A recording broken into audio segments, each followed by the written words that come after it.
Have you ever had that feeling where your Wi-Fi says you're connected, you got full bars, but nothing loads? It is so frustrating. Well, today we're going to dig into how Juniper Mist is using AI to completely flip the script. We're moving past just asking if the network is on and focusing on what actually matters, the user's experience. So, here's what we're going to cover. We'll kick things off with Mist's core architecture, to see how it's all put together. Then we'll see just how ridiculously fast you can get a network up and running and lock it down with smart policies. After that, we get to the real magic, the AI-powered monitoring. And we'll finish up by looking at the future, which goes way beyond Wi-Fi with some amazing location services.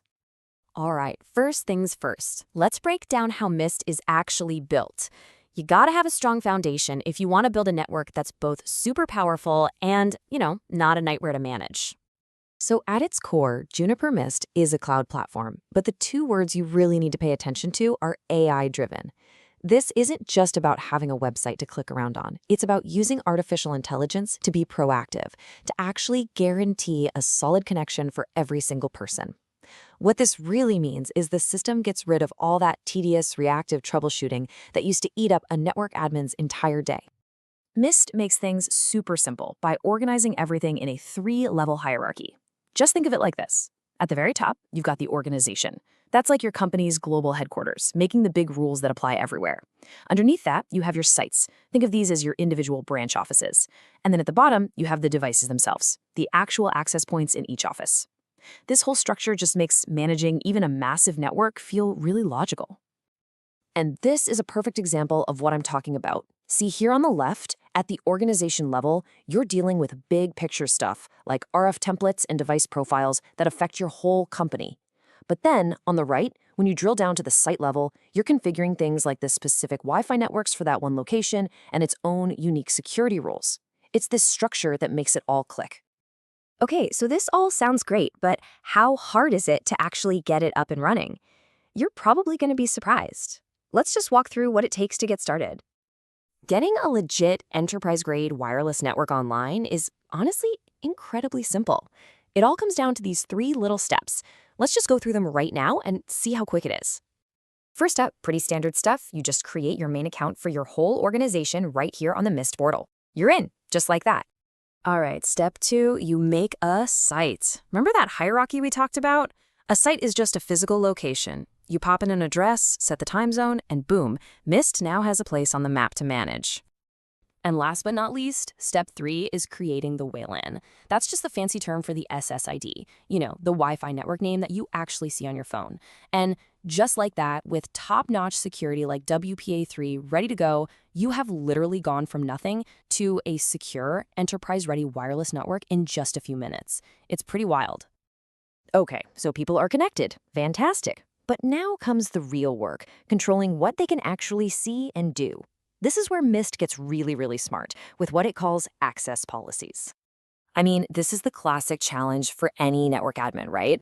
How do you make sure employees can get to the servers they need while at the same time you're blocking guests from getting anywhere sensitive? Or maybe you just want to stop everyone from streaming video all day. How do you do that? Well, Mist's answer is this thing called WXLAN policies. The best way to think about it is like a super simple but really powerful rule book for your network. It lets you create these very specific role-based rules without all the usual complexity of traditional network segmentation. And I mean, just look at how simple this is. The logic is spelled out right there. You pick a group of users, like employee, you apply a policy, in this case, block, and you point it at a resource, like all socials. It's literally that easy to make a rule that stops employees from going on social media during work hours. So why is this so important? Well, doing this lets you enforce some really critical security ideas. You can completely segment your network, keeping guest traffic totally walled off from your corporate stuff. You can create specific policies for different roles, like finance versus marketing. And you get to enforce what's called the principle of least privilege, which is just a fancy way of saying people only get access to the absolute bare minimum they need to do their jobs and nothing more. Okay, now we are getting to the absolute heart of Mist, the real secret sauce. This is where the AI kicks in and completely changes the way we think about network health. Right, so this is where we just throw the old rulebook out the window. Instead of just asking, is the access point turned on? Mist tracks 7 very specific things called service level expectations, or SLEs. And these have nothing to do with the hardware.